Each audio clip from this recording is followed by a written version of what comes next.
Welcome back to the Bastards YouTube. Kind of an impromptu episode. That's why I'm doing it by myself. Red Sox starting pitcher Garrett Whitlock placed on the 15-day IL due to ulnar neuritis in his throwing elbow. That's basically irritation of the ulnar nerve, which is in the same area as the ulnar collateral ligament that pitchers often need repaired during Tommy John surgery. So, not good at all. Jeffrey Springs, Tampa Bay Rays ace, was cruising through a start with the Red Sox earlier in the season, left in the third or fourth inning due to the same injury. He just had Tommy John surgery on that elbow. So, Red Sox trying to keep a brave face, saying they're hopeful he doesn't miss much time, but it certainly doesn't look good. The crazy thing to me is that Whitlock has only pitched 119 innings in a season. That's the most he's ever pitched. So for the Red Sox to expect he was going to pitch 150, 160 innings this year, giant risk. That is a giant risk. And when you look at the rest of the rotation, you got Chris Sale. He might not even make it through the season the way he's pitching. Corey Kluber, same thing. Another guy who looks completely washed at times. And then from there, you got Nick Pivetta. Not worried about him. He's going to give you at least 150, 160, maybe even 200 innings. Extremely durable, but it's not all quality. So, and then from there, Tanner Houck never pitched more than 120 innings in his career in a year. And Brian Bayo, of course, coming off of some forearm, strains this past spring training. So this is a Red Sox rotation that has a lot of injury concerns, as well as sustainability, which I have been screaming off the mountaintops, since last winter.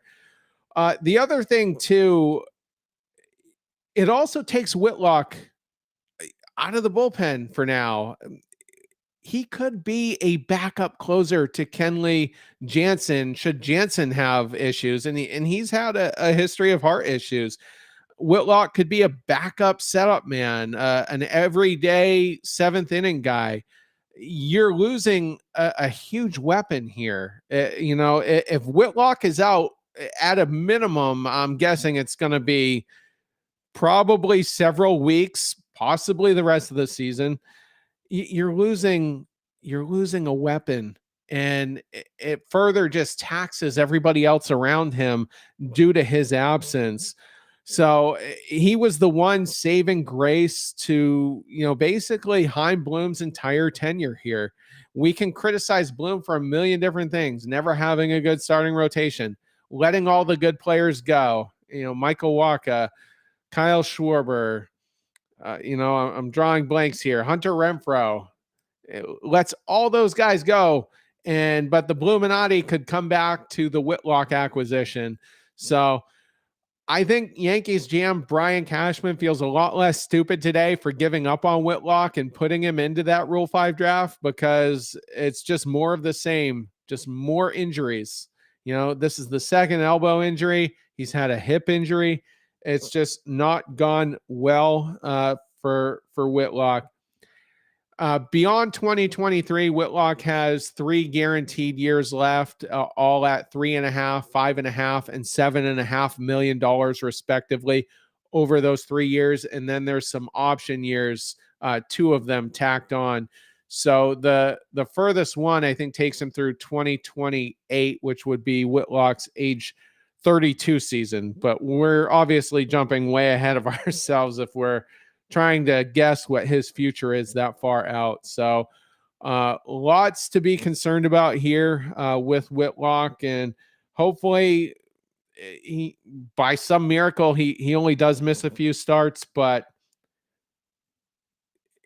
elbow injuries are scary. That's the big scary, when it comes to pitching. So we will see what happens. We gave a more extended reaction to this on our regular podcast that was just uploaded You can find that on Apple Podcasts, Spotify, any major platform. And we'll be back later on